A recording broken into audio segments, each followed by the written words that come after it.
ભવિષ્યકાળ એ પણ 4 અને એ પણ અંગ્રેજીમાં ઓળખવા કેવી રીતે, ચાલો હું તમને ઓળખતા શીખવાડું આ વિડીયો દ્વારા. હવે એના માટે જોશે એક ક્રિયા, તો સામાન્ય ક્રિયા તરીકે મેં લીધું છે ગુજરાતીમાંથી આવવું. હવે એને અંગ્રેજીમાં કહેવાય ટુ કમ. હવે ટુ કમના રૂપ લઈ લઈએ. તો જો પહેલું રૂપ તો પોતે બને સાદા વર્તમાન કાળમાં, કમ્સ એ પણ સાદા વર્તમાન કાળમાં આવે, કમિંગ એ ચાલુ કાળમાં વપરાય. આ ભૂતકાળનું રૂપ છે અને આ છે ભૂત કૃદંતનું રૂપ. તો આ V1, આ V2 અને V3 અને આપણે થોડી વાર માટે સ્કીપ કરીએ તો આ V1, આ V2 અને આ V3 ટોટલ થઈ ગયા એક જ ક્રિયાના 5 રૂપ. પણ મારે તો તમને આજે ભવિષ્યકાળમાં 4 ભવિષ્યકાળ કેવી રીતે અલગ ઓળખવા, નામ કેવી રીતે આપતા શીખવું એ સમજાવવું છે. તો જુઓ, તમારી જે ક્રિયા છે ને કમ, એ કમ સાથે જ્યારે વિલ હોય તો જ ભવિષ્યકાળ બને. ફાઇનલ. કમ સાથે વિલ આવે અને વિલ સાથે કમ આવે, જય અને વીરુની જોડી હોવી જોઈએ. તો આ કાળનું નામ આવે, આ કાળનું નામ આવે સાદો ભવિષ્યકાળ. ક્લિયર? જ્યારે તમે સાદા ભવિષ્યકાળની સમજ લઈ લીધી છે ત્યારે જુઓ અહીંયા વિલની સાથે તરત જ ક્રિયાપદ આવી જશે, મૂળ રૂપ. ઓકે, હવે બીજા કાળની વાત કરીએ. વિલ, હા વિલ આવશે જ, આવવું જ જોઈએ, આવવું જ જોઈએ ને. આ વિલની જોડે બી લઈ લો, શું લગાડી દો? બી. વિલ બી લગાડવાનું રહેશે, ભૂલતા નહીં, ભૂલો ભલે બીજું બધું. વિલ બી પછી તમે જે ક્રિયા છે એમાં લગાડો ING. શું લગાડશો? ING. તો આવું જ્યારે સેટઅપ હોય, શું સેટઅપમાં લેવાનું છે? વિલ 100%, પછી આવશે બી અને બી પછી જ્યારે તમારે ING વાળું કોઈ પણ ક્રિયાપદ લેવાનું થાય ત્યારે તમારે એ કાળનું નામ યાદ રાખી દેવાનું છે. શું યાદ રાખશો? બીજા કાળનું નામ ચાલુ ભવિષ્યકાળ. Got it?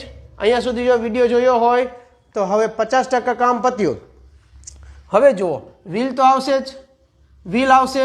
હવે બીની જગ્યાએ તમારે મૂકી દેવાનું આંખ મીચીને હેવ અથવા શોધવાનું હેવ, વિલ સાથે હેવ.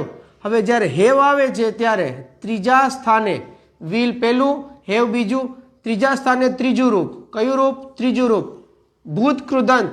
એટલે વિલ હેવ સાથે ભૂત કૃદંત આવે ત્યારે તમારો ત્રીજો કાળ બને છે, સોરી જરાક, હા, પૂર્ણ ભવિષ્યકાળ.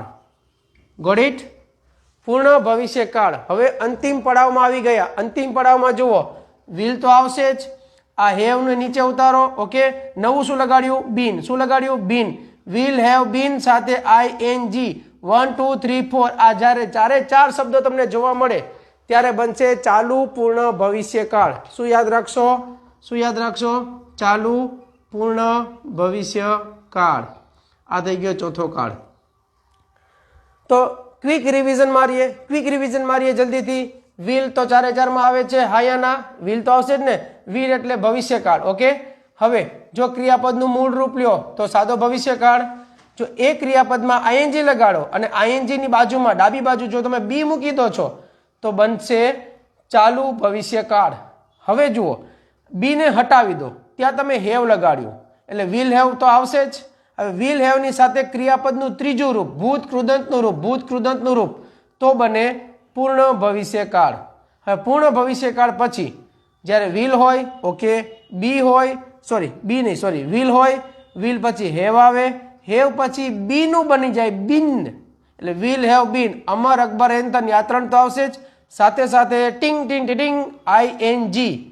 1 2 3 4 gate on the dance floor, મતલબ કરો ભાંગડા ચાલુ. એ કાળનું નામ આવે ચાલુ પૂર્ણ ભવિષ્યકાળ.